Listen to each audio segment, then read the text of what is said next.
$3,200. That was the repair estimate sitting on a kitchen table in front of a man who had done nothing wrong all summer except drive his car like everyone else drives a car. He cranked the air conditioning the second he sat down. He left it on max from the first traffic light to the last driveway. And by August, his engine had decided it had taken about all the punishment it cared to take. The shop tried to be gentle when they explained it. They used words like premature wear and accelerated load and thermal cycling. But the numbers on the page told the real story, and the real story is the one I want to tell you today. Because in my experience, this is the single most expensive habit a driver can have without ever realizing it is a habit at all. You can smell it sometimes when you walk past a parked car in a hot lot. That faint, warm chemical whisper of refrigerant pushed to its limit. You can hear it when the compressor clutch engages with that little click, and the whole engine note dips just a hair lower, like the motor took a small breath in. You can feel it through the steering wheel when you sit at a red light in July and the cooling fans roar to life and the hood seems to shimmer above the block. All of that is your air conditioning system asking the engine for help. And the engine, being a good soldier, gives it. Over and over and over, every single summer day, for years. Most folks I have worked with over the decades never connect those dots. They treat the AC like a separate system, almost like a passenger riding along. It is not a passenger. It is a hitchhiker that weighs a couple hundred horsepower worth of demand at the worst possible moments. Today, I want to walk you through 11 ways that hitchhiker may be quietly aging your engine faster than the odometer suggests. Some of these you will nod along to. Some of these you will argue with in the comments, and that is fine. The one most drivers miss is item number 9, and I think it is going to surprise you, but everything between here and there matters too. Stick with me, because if even 3 of these apply, to your daily driver, you may be looking at a shorter engine life than the sticker promised, and a repair bill nobody warned you about. Before we go any further, I want to be clear about what this conversation is and what it is not. I am not telling you to stop using your air conditioning. I am not telling you to roll the windows down on the highway and pretend it is 1962. Heat exhaustion is real, and sweating through a long commute is no way to live. What I am telling you is that the AC system has a cost that most drivers never see on a receipt, and that cost may be paid in small fractions of engine life over many years. Once you understand where those fractions are getting paid, you can adjust a handful of small habits and keep most of the comfort with much less of the wear. That is the whole point of the next few minutes. Not fear, just awareness. Now let us get into the meat of it. Start with the compressor itself, because that is the heart of the whole conversation. The AC compressor in most vehicles bolts directly to the engine and spins off the same accessory belt that drives your alternator and your water pump. When the system is off, that compressor coasts along with almost no resistance. When the system kicks on, an electromagnetic clutch engages, and suddenly, the engine has to spin a pump that is squeezing refrigerant gas into a hot liquid under serious pressure. That is real work. In my assessment, a typical compressor can pull somewhere between 4 and 10 horsepower from the engine, depending on the size of the system and how hard it is being pushed. On a small 4-cylinder economy car, 10 horsepower is a meaningful chunk of the available power. On a big V8, it is barely noticeable to the driver, but the load is still there, and the engine is still spinning a little harder to make up for it. That extra load shows up as heat, fuel burn, and bearing wear. Not catastrophically, not overnight. Just a steady, patient tax on every component spinning inside that block. Multiply it across a 100-degree summer, where the compressor is engaging and disengaging every few minutes for hours on end, and you start to see why some engines that live in hot climates tend to look older inside than their mileage would suggest. I have pulled valve covers off vehicles from Arizona and Texas that had less than 80,000 miles on them, and looked, in my experience, more like vehicles with 140. Heat does that. AC strain contributes. It is not the only factor, but it is a factor we rarely talk about honestly with customers, because nobody wants to hear that the thing keeping them cool is also costing them money under the hood. Now picture a 30-second snapshot. You are sitting in a parking lot in the middle of July. The asphalt is hot enough to soften the rubber on your shoes. You start the car, and before the engine has even settled into its idle, you reach for the AC button and slap it to maximum cold. The compressor clutch slams in. The idle dips. The cooling fans spin up to full speed. And for the next several minutes, while you wait for the cabin to cool, that engine is doing some of the hardest work it will do all day. All while it is still cold from sitting, still circulating thick oil that has not yet thinned out, and still figuring out whether it wants to be awake. That whole sequence, repeated every workday for an entire summer, is in my view one of the harder things you can ask of a modern engine. Multiply by years, multiply by 100,000 cold starts. The math gets uncomfortable. Let me tell you about a fellow named Marcus, because his story has stuck with me. Marcus was a fleet mechanic in Phoenix, Arizona, and he had been turning wrenches on company trucks for about 11 years when I met him.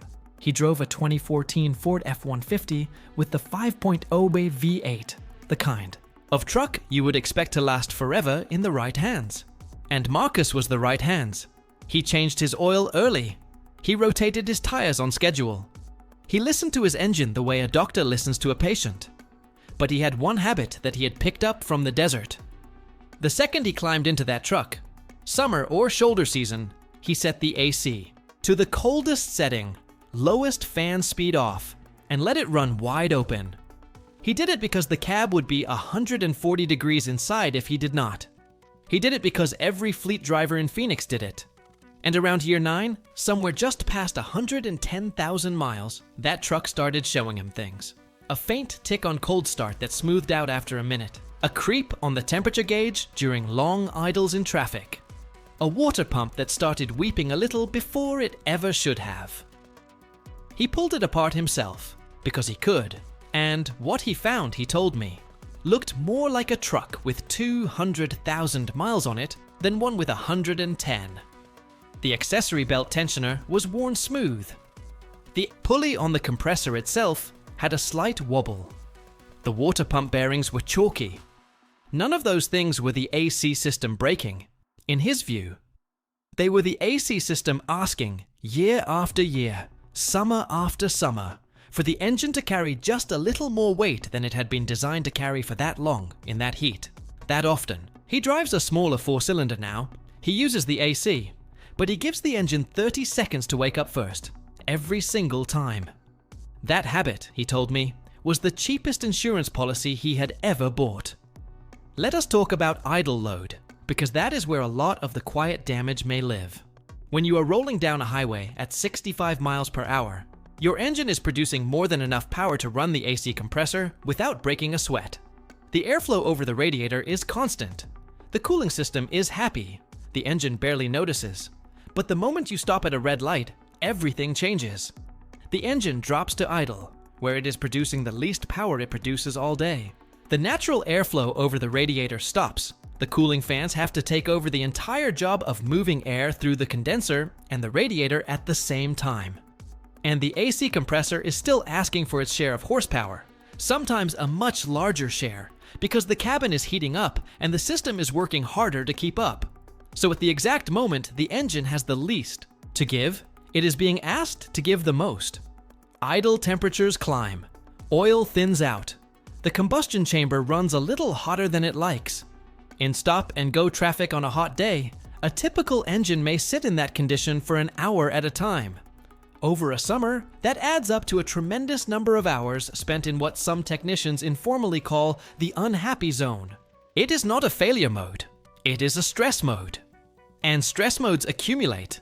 Modern engines have gotten remarkably good at handling accessory loads at low speeds, with variable speed cooling fans, smarter idle control, and electronically managed compressor clutches, all helping to smooth out what used to be a much rougher experience. But better is not the same as immune. The fundamental physics have not changed.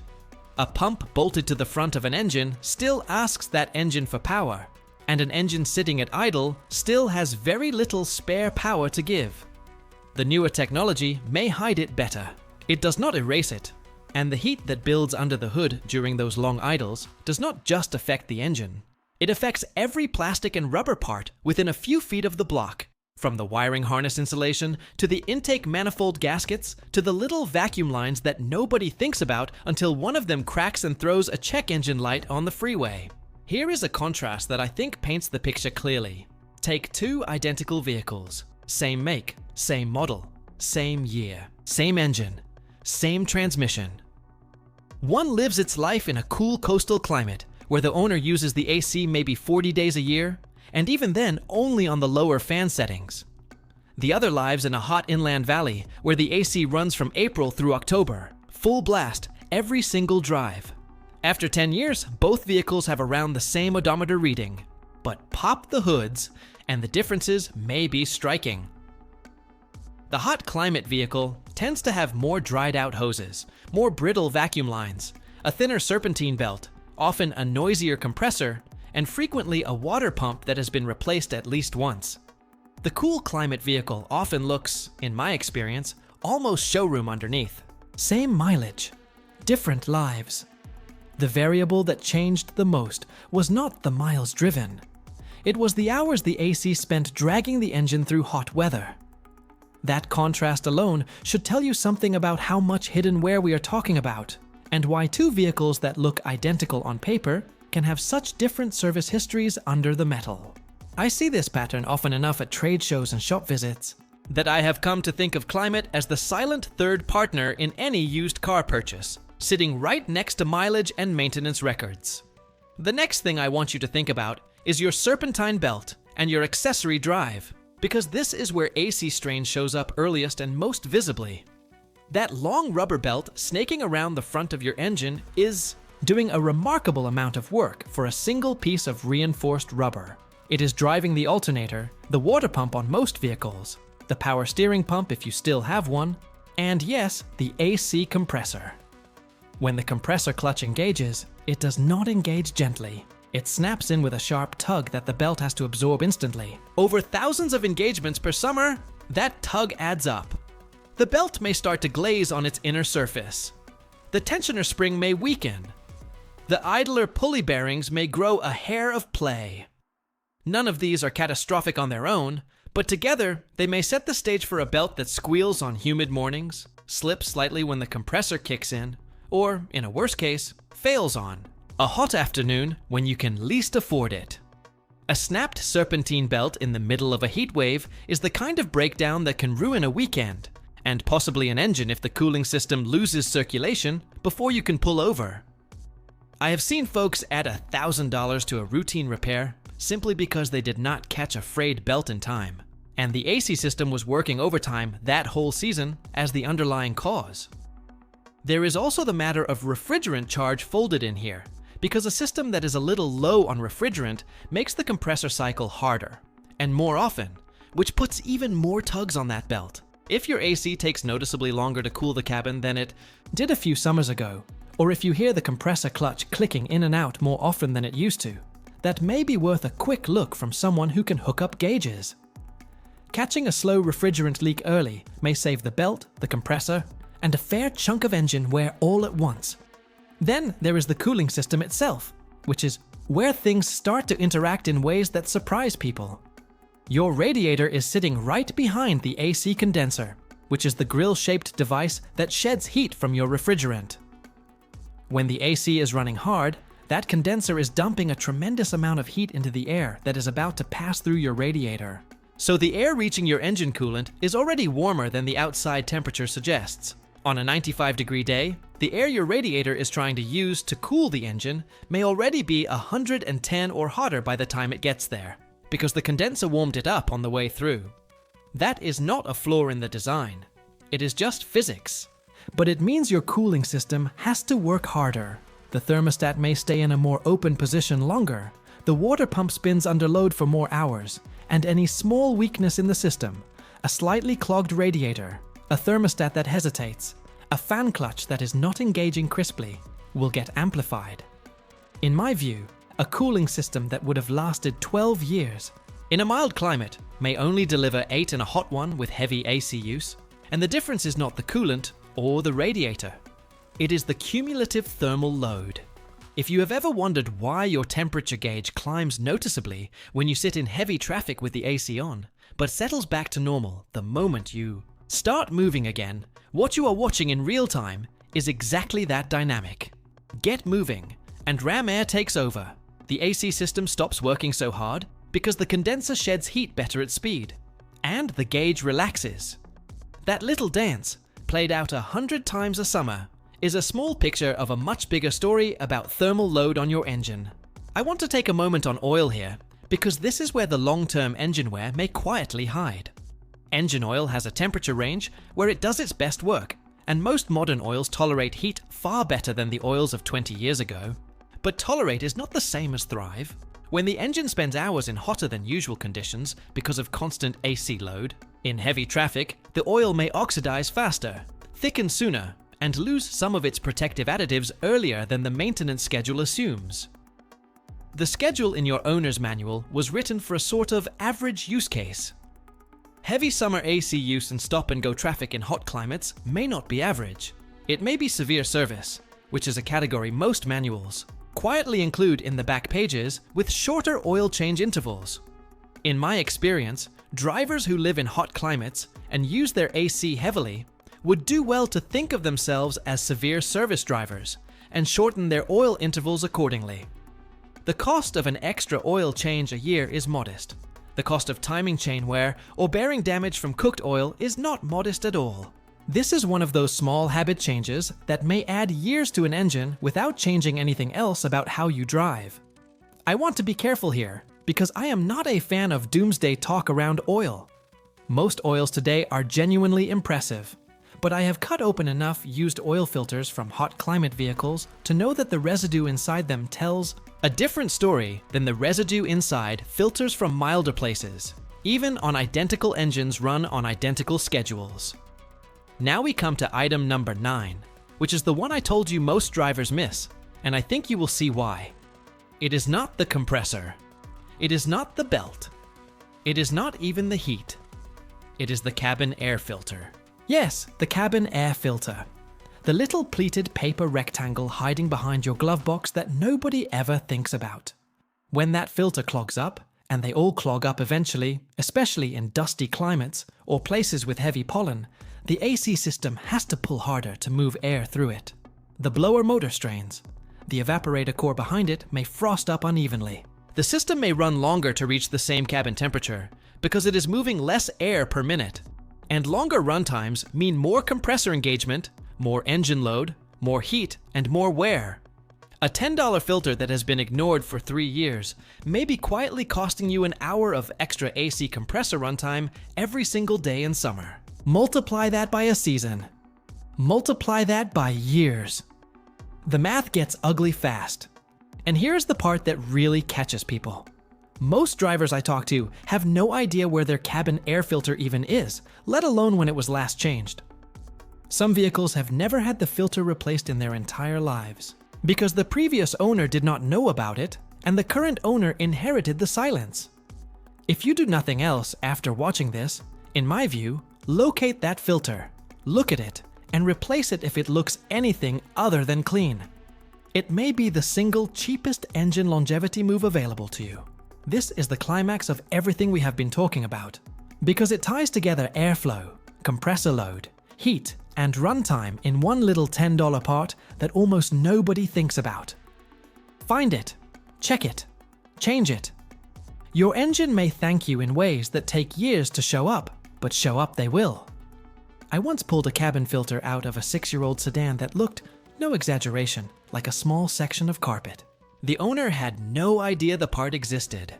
After we replaced it, she said the AC felt twice as strong on the way home, and the compressor cycling pattern, which her husband had been complaining about for 2 summers, settled right down.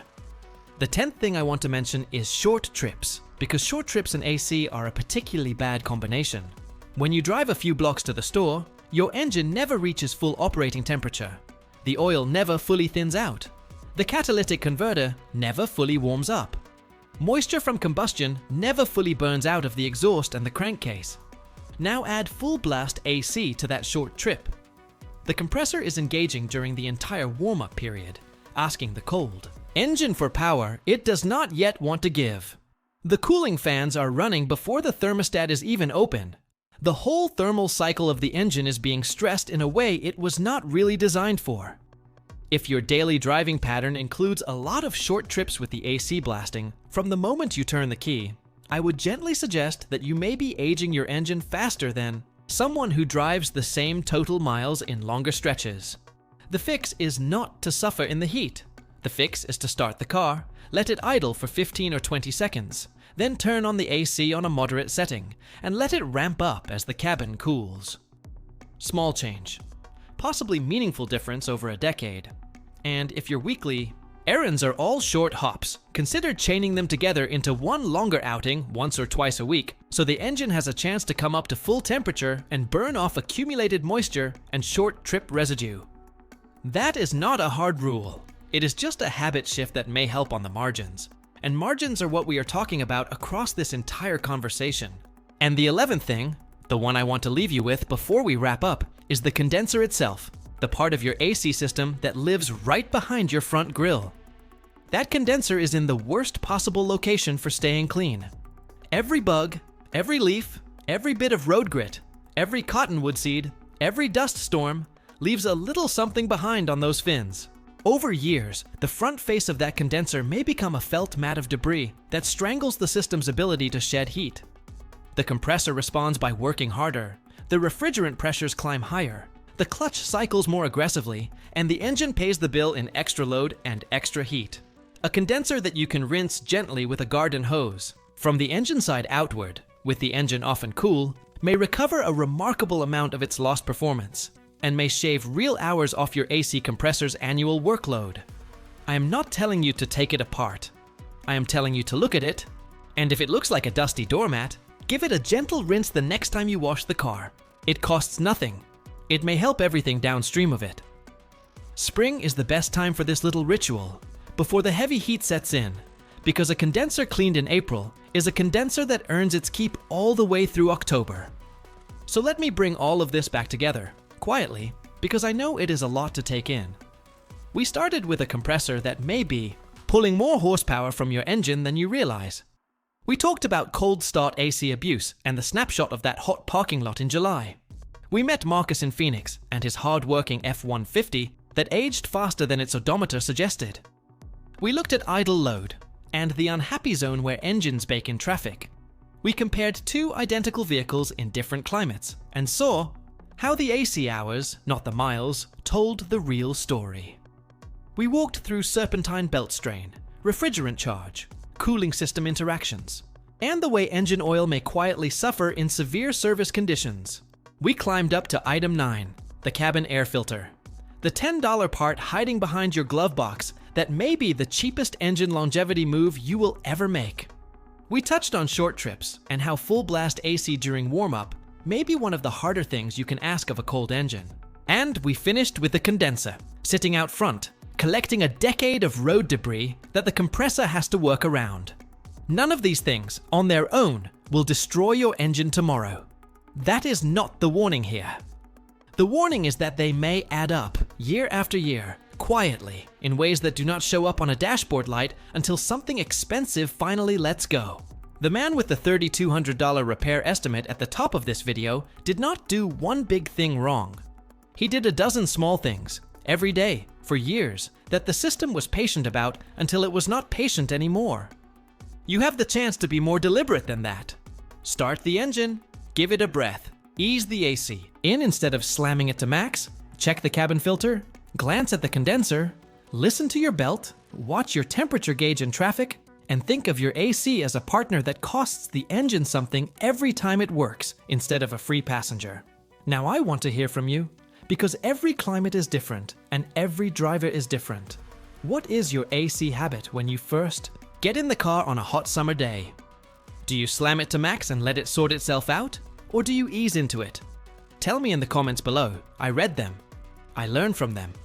And the answer you share may help the next driver scrolling past wonder, for the first time, whether their summer routine is quietly costing them an engine.